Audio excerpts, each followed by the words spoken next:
everybody. I'm Sophia Shoemaker. You can find me at Wise Cobbler on Twitter. I work as a freelancer, and one of the places I work for is a company called fullstack.io. We write tech books, including these two, Full Stack React and Full Stack React Native. You can find both of these books at fullstackreact.com. I also publish a weekly newsletter all about React and React Native, the Full Stack React newsletter, so you can subscribe to that too. So in addition to working at fullstack.io, I've recently been helping out a startup called Fleet.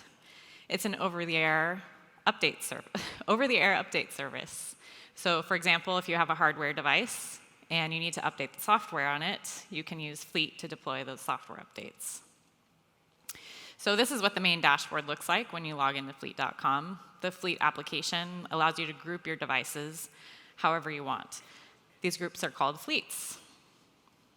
To create a new fleet, you click the New Fleet button, which takes you to a multi-step form with 4 steps. Each step in this form is a different React component, and all of these components share a single parent component. Since I want to share data across this multi-step form, this is a good use case for using context. It should be noted, though, that the Context API isn't meant to be used for every part of your application. It's just meant to be used for sharing data in a tree of React components.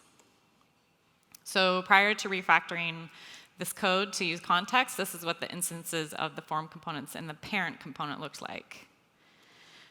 You'll notice a lot of data and functions are getting passed down via props. By using context, we eliminate the need to pass data or functions down as props and just render the component. To start out using the Context API, we create a file and add some code that looks like this. We call react.createContext and save the result in a variable. Next, in our parent component, we import the context object from that file. In the case of this multi-step form, I want to share the state of the parent component and 2 functions that allow me to pass data back up to the parent component when the user interacts with a particular step in the form. You might have noticed at the bottom of the state object, I've added 2 functions, and maybe you're wondering why those are there. In the render function of our parent component, we'll wrap our components with a provider component. This provider component has a value prop, and this is where we add any data we want to share with our child components. There are some gotchas in using context. If I just added the 2 methods to an object like this for a value prop, it might unintentionally trigger a re-render in the child components because a new object will get created every time the provider gets re-rendered. So instead, we put the 2 methods in state and set the value to this .state. It's a little funky, but it works.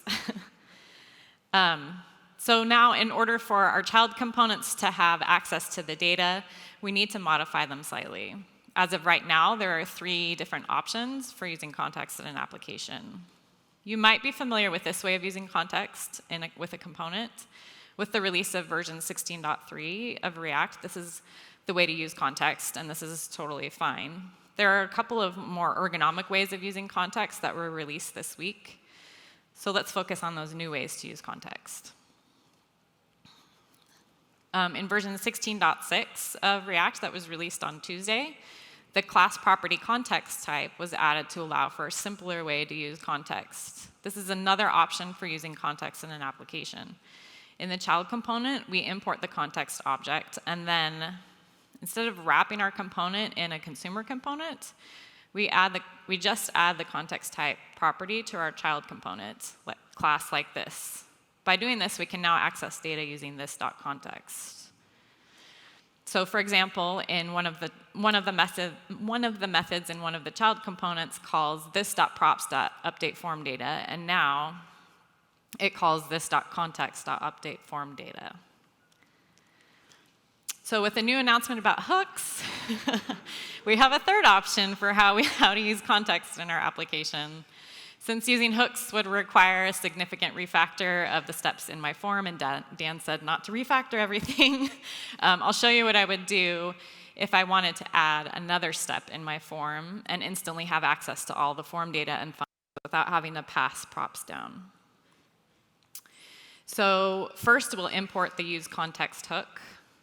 Next, we import the fleet context object. Then in our fleet form step 5 function, we will call the use context hook, which will give us access to the data from the parent component. Finally, we can use the context data and return our component. And that's all there is to it. If you want to know more about Fleet or get a discount code for one of our books, you can come find me after the talks. And next up is Manuela, and she's going to talk about tech communities.